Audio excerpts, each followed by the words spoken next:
Problem ಆಯ್ತಾ ನಿಮಗೆ ಈ ಘಟನೆ ಆದ್ಮೇಲೆ?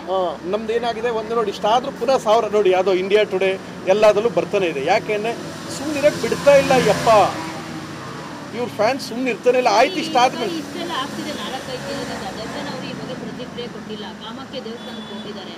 ಸೊ ಅದ್ರ ಬಗ್ಗೆ ಏನು ಹೇಳ್ತೀರಾ? ಒಳ್ಳೇದಾಗಲಿ, ಆ ದೇವರ ಆಶೀರ್ವಾದ ಮಾಡಿ.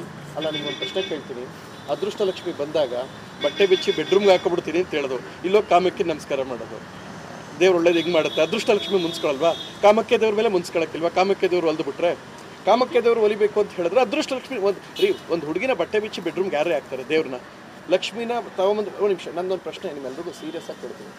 ಲಕ್ಷ್ಮಿನ ಬಟ್ಟೆ ಬಿಚ್ಚಿ ಬೆಡ್ರೂಮ್ಗೆ ಯಾರೇ ಹಾಕ್ತಾರೆ? ಒಂದು ಕೆಲಸ ಮಾಡಿ, ಒಂದು ಬಂದಾಗ ಬಟ್ಟೆ ಬಿಚ್ಚಿ ಬೆಡ್ರೂಮ್ಗೆ ಹಾಕೋದು ಏನಕ್ಕೆ? ಯಾರನ್ನ ಯಾವ ಸ್ಥಿತಿಲಿ ಒಬ್ಬ ಮನುಷ್ಯ ಹಾಕ್ತಾರೆ? ಅಲ್ಲ, ಇವ್ರು ಕೇಳಿದ ಪ್ರಶ್ನೆಗೆ ಉತ್ತರ ಕೊಟ್ಟೇರಿ. ಅದು ಮಾಡಿದವರು ಹಂಗೆ ಹೇಳಿದವರು ಇದನ್ನ ನೋಡ್ಕೊಂಡು ಒಳ್ಳೇದು ಮಾಡೋದು ಹೆಂಗಾಗುತ್ತೆ? ನೀವೆಲ್ಲನೂ ಕಟ್ ಮಾಡ್ತಾರೆ, ಹಾಕ್ಲೇಬೇಡಿ ನನ್ನ ಕಂಟೆಂಟ್. ಕೈ ಮುಗಿ ಕೇಳ್ಬೋದು. ಮತ್ತೆ ಯಾಕೆ ಅದು ಹೇಳ್ತಾ ಇದೀನಲ್ರಿ? ಒಂದ್ ನಿಮಿಷ ಲೋಕೇಶ್, ಒಂದ್ ನಿಮಿಷ ಇರಿ ನೋಡಿ. ನಾನು ಏನು ತಿನ್ನಿಲ್ಲ, ಪ್ರೆಷರ್ ಹಾಕ್ಬೇಡಿ, ನನಗೆ ಪ್ರೆಷರ್ ಹಾಕ್ಬೇಡಿ ನೋಡಿ. ಒಂದ್ ನಿಮಿಷ ಇರ್ರಿ ನೀವು, ಒಂದ್ ನಿಮಿಷ ಸುಮ್ಮನಿರಿ ಭಾರತಿ, ಒಂದ್ ನಿಮಿಷ ಸುಮ್ಮನಿರಿ ನೀವು. ಅವ್ರು ಕೇಳಿದಕ್ಕೆ ಒಂದ್ ನಿಮಿಷ ನೀವು ಸುಮ್ಮನಿರ್ಬೇಡಿ, ಬಿಟ್ಬಿಡಿ ನಾನು ತಗೊಳ್ಳೇಬೇಡಿ, ಕಂಟೆಂಟ್ ಬಿಟ್ಬಿಡಿ. ನಿಮ್ಗೆ ಇನ್ನೇನು ಹೇಳ್ತಾ ಇರೋದು? ನಾನು ಹೇಳ್ತಾ ಇರೋದು ಕೇಳಿದಕ್ಕಲ್ಲಿ ಹೇಳಿದ್ದು. ಕಾಮಕ್ಕೆ ಹೋದ್ರೆ ಅಲ್ಲ ಮಾಡಿದ್ದಕ್ಕೆ ಇಲ್ಲೋ ಹೋಯ್ತಾ ಇದ್ದಾರ್ರಿ. ನಾನು ಅದನ್ನೇ ಹೇಳ್ತಾ ಇರೋದು. ನಾನು ಹೇಳೋದಕ್ಕೆ ಕೇಳಿಸ್ಕೊಡಿ, ಬೇಡ ಹಳೆ ವಿಚಾರಕ್ಕೆ ಕ್ಲಾರಿಟಿ ಹೇಳ್ತಾರೆ. ದಯವಿಟ್ಟು ಹೇಳ್ತೀನಿ ಕೇಳಿ. ನಾನು 2 ದಿನದಿಂದ ತಿಂದಿಲ್ಲ.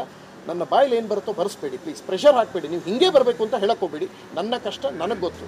ಯಾವ ಸಮಯದಲ್ಲಿ ನಿಂತಿದ್ದಾಗ ಇದು ನನ್ನ ಸ್ಟ್ಯಾಂಡ್, ಇದು ನಾನು ನಿಂತ್ಕೊಳ್ತಾ ಇದ್ದೀನಿ. ದಯವಿಟ್ಟು ಸುಮ್ಮನಿದ್ಬಿಡಿ. 2ನೇದು ಅವ್ರು ಕೇಳಿದಕ್ಕೆ ಅದೃಷ್ಟ ಒಂದು ಏನು ಕಾಮಕ್ಕೆ ದೇವಸ್ಥಾನಕ್ಕೆ ಹೋದರೆ ಲಕ್ಷ್ಮೀ ಗಂಗಮ್ಮಟ್ಟು ಚಾಮುಂಡಿ ಕೈ ಮುಗಿದು ಒಳ್ಳೇದಾಗುತ್ತಾ? ರಮ್ಯಾ ಹೆಣ್ಣಲ್ವಾ?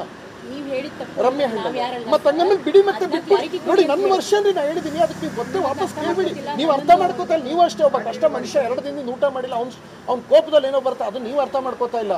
ಬೆಳಗ್ಗೆನೆ ಬಂದು ನಿಂತ್ಕೊಂಡ್ರೆ ಅರ್ಥ ಮಾಡ್ಕೊಳ್ಳಿ.